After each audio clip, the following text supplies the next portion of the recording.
How do you handle skeptical trainers? I'll take a quick shot. Skeptical trainers are just like skeptical people.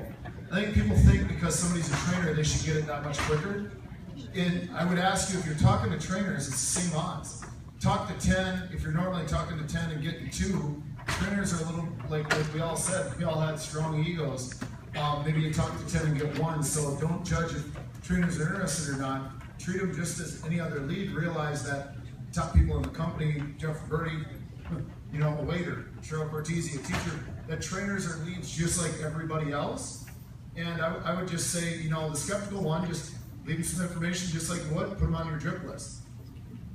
Do you guys see anything different? Yeah, 100%. I mean, for me, I've spoken to a lot of personal trainers about it, and number one, you're wasting a lot of time because they haven't got the time to look at the information.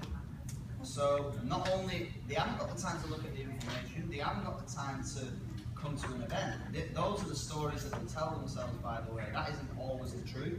So the ratio is there, but you know, they think it's a weight loss product, they don't understand it properly. If you get the chance to educate them, then fair enough. But I believe that the real people that are doing this business are the real mums that are out there. You know, they're the people that I would go for. Thinking about it, trainers in my business, the best ones, there aren't really that many great trainers that are in my business.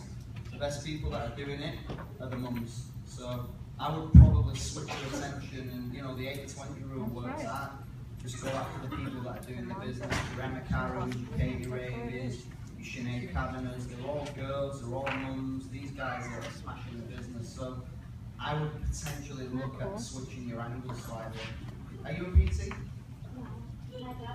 Okay, so for me, my best distributors were my clients, believe it or not, because they already bought into me as a person, and that was down to the relationships, like I was saying before. So maybe that's the angle to go at. Yeah, well, John hit it on the head there about, you know, his best distributors are his clientele, his customers, because you don't want to sponsor someone without a story, right? That's true. But with personal trainers, that's totally right. I mean, I look at my business, there's a lot of distributors, and the fitness professionals are actually my worst distributors, because they're too focused on the science. So when they go to share the product, they're sharing the science. Put some vegetables in the capsule, it doesn't need to be any more scientific than that. But at the same time, when I do go to personal trainers, I will always find out what's the issue with the product first before going off on one. Because that way you can identify why they hate the product or why. And most of the time it's because it's a business behind it. It's network marketing, which they all think is a pyramid. But you know, if you find out the issue first, you can answer that question with your knowledge on the product before blowing off on one and completely killing the sale or being able to sign them up. So find out what their issue is with the product first. And that's when you can, you know, answer the question and alleviate that issue. I have a question. What is your go-to video to share with trainers?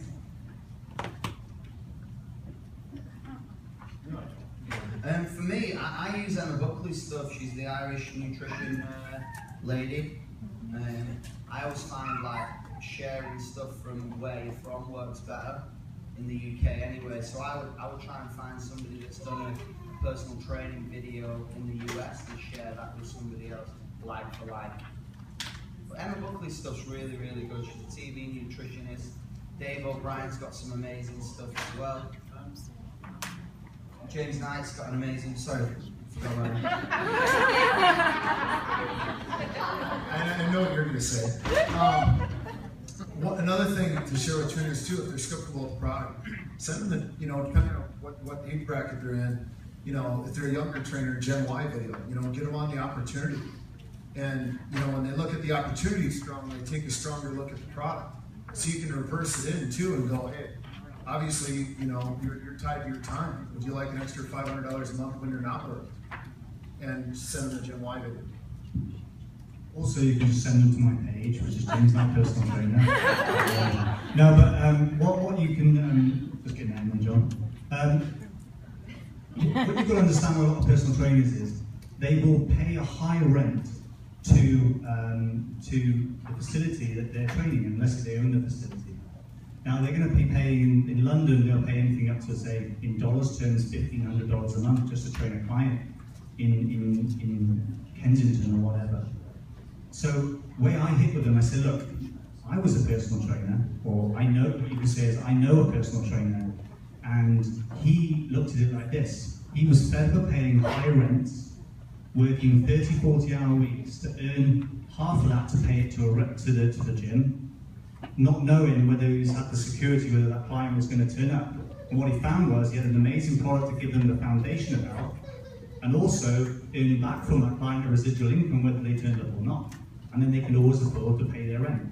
And what I say to my trainers, the extra $300 to $500 a month is going to pay you the rent to allow you to be in 100% profit day one on the first of the month.